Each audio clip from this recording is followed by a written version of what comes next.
Congressman and House Judiciary Committee member Greg Steube. Congressman, wonderful to see you this morning. Welcome to the show. Let me ask you this to piggyback off of what the president said there. There was an article in the Wall Street Journal talking about immigration in general and these policies and how actions and words can't differ. They have to be consistent. So you've got President Biden now saying don't come, yet he's loosened the policies and people expect that, and they're taking advantage of it really by saying don't come at this point. You're not accomplishing much, correct? Well, correct. And if you're telling people when you become president that they're going to give amnesty to illegal immigrants, what do you think is going to happen?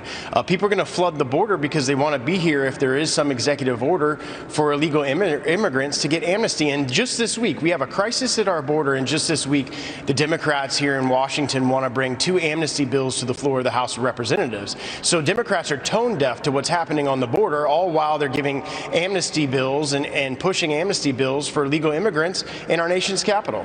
And the former president also said that the administration will be judged on these policies as well. America is watching, and especially that will have an impact in the midterms. Your thoughts on that?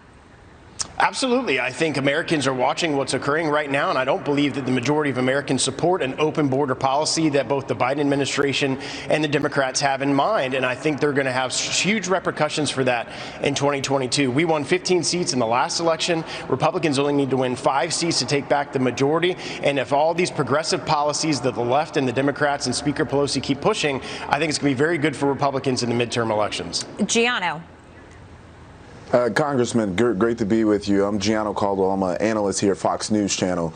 I wanted to ask you specifically about Florida.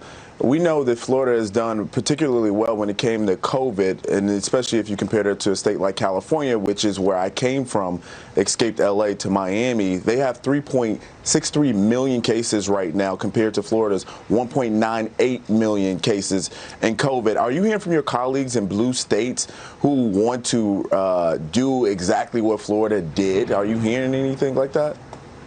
Unfortunately not. I don't think that they're going to admit that the policies that the Republican legislature and the Republican governor had in Florida actually worked. And if you look at, like you said, numbers and facts from other states that have been locked down for over a year now, like New York, our numbers are better than New York. We have more people in Florida. We have a more diverse population. We have a more elderly population in Florida. And our COVID numbers are better than they are in New York State and New York City. And that shows that the policies that we put in place in Florida were effective. We were able to help those in elderly populations in nursing homes and assisted living facilities while not shutting down our economy, keeping our kids locked down and not in schools, which is not benefiting them at all, and having an open and robust economy. If you look at our unemployment numbers in Florida, they're almost half of what they are in states like California and New York, and that's because we decided to keep our economy open. And obviously the experts were wrong in saying we needed to lock down our country, because the numbers in Florida show that we can do it effectively and safely.